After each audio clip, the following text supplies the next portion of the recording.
স্বাধীনতা দিবস উপলক্ষে জাতীয় দলের সাবেক ফুটবলারদের নিয়ে আয়োজিত প্রীতি ম্যাচ দেখতে জাতীয় স্টেডিয়ামে হাজির হয়েছেন প্রধানমন্ত্রী তারেক রহমান। এই মুহূর্তে সেখানে আছেন সহকর্মী রেজাউল করিম। সরাসরি চলে যাচ্ছি তার কাছে।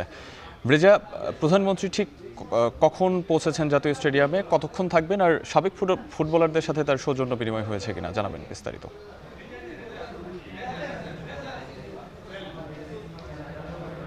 শাহাব, আজকে কিন্তু প্রথমবারের মতো স্বাধীনতা দিবস উপলক্ষে যেই সাবেক ফুটবলারদের প্রীতি ম্যাচ আয়োজন করা হয়েছে সেটা কিন্তু উপভোগ করতে এরই মাঝে প্রধানমন্ত্রী এসে পৌঁছেছেন এবং প্রধানমন্ত্রী হওয়ার পর কিন্তু তিনি প্রথমবার জাতীয় স্টেডিয়ামে এসেছেন। এরই মাঝে প্রায় 15 মিনিট ধরে তিনি আসলে জাতীয় স্টেডিয়ামে ঢুকেছেন এবং এখন লাল দল এবং সবুজ দলের যেই ফুটবলাররা আছেন, সাবেক ফুটবলাররা আছেন, তাদের সাথে ছবি তুলছেন।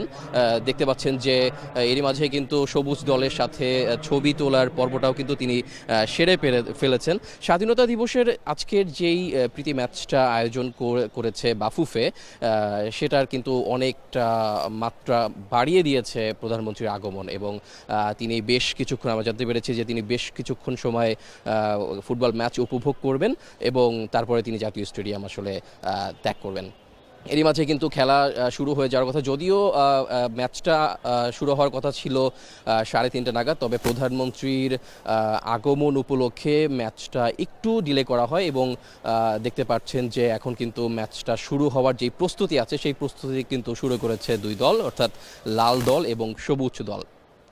দুই দলে বিভক্ত হয়ে কিন্তু আমরা প্রতিটা স্বাধীনতা দিবস কিংবা বিজয় দিবস আমরা দেখতে পাই যে তারা বাফুফের যে তত্ত্বাবধানে খেলা চালিয়ে যায় এবং এবার কিন্তু একটু ব্যতিক্রম, কারণ প্রধানমন্ত্রী এসে এই মাত্রাটা আসলে বাড়িয়ে দিয়েছে এবং এই প্রত্যাশাই কিন্তু সবসময় ফুটবলাররা করে থাকেন এবং বেশ সবাইকেই বেশ ফুরফুরে দেখাচ্ছিল।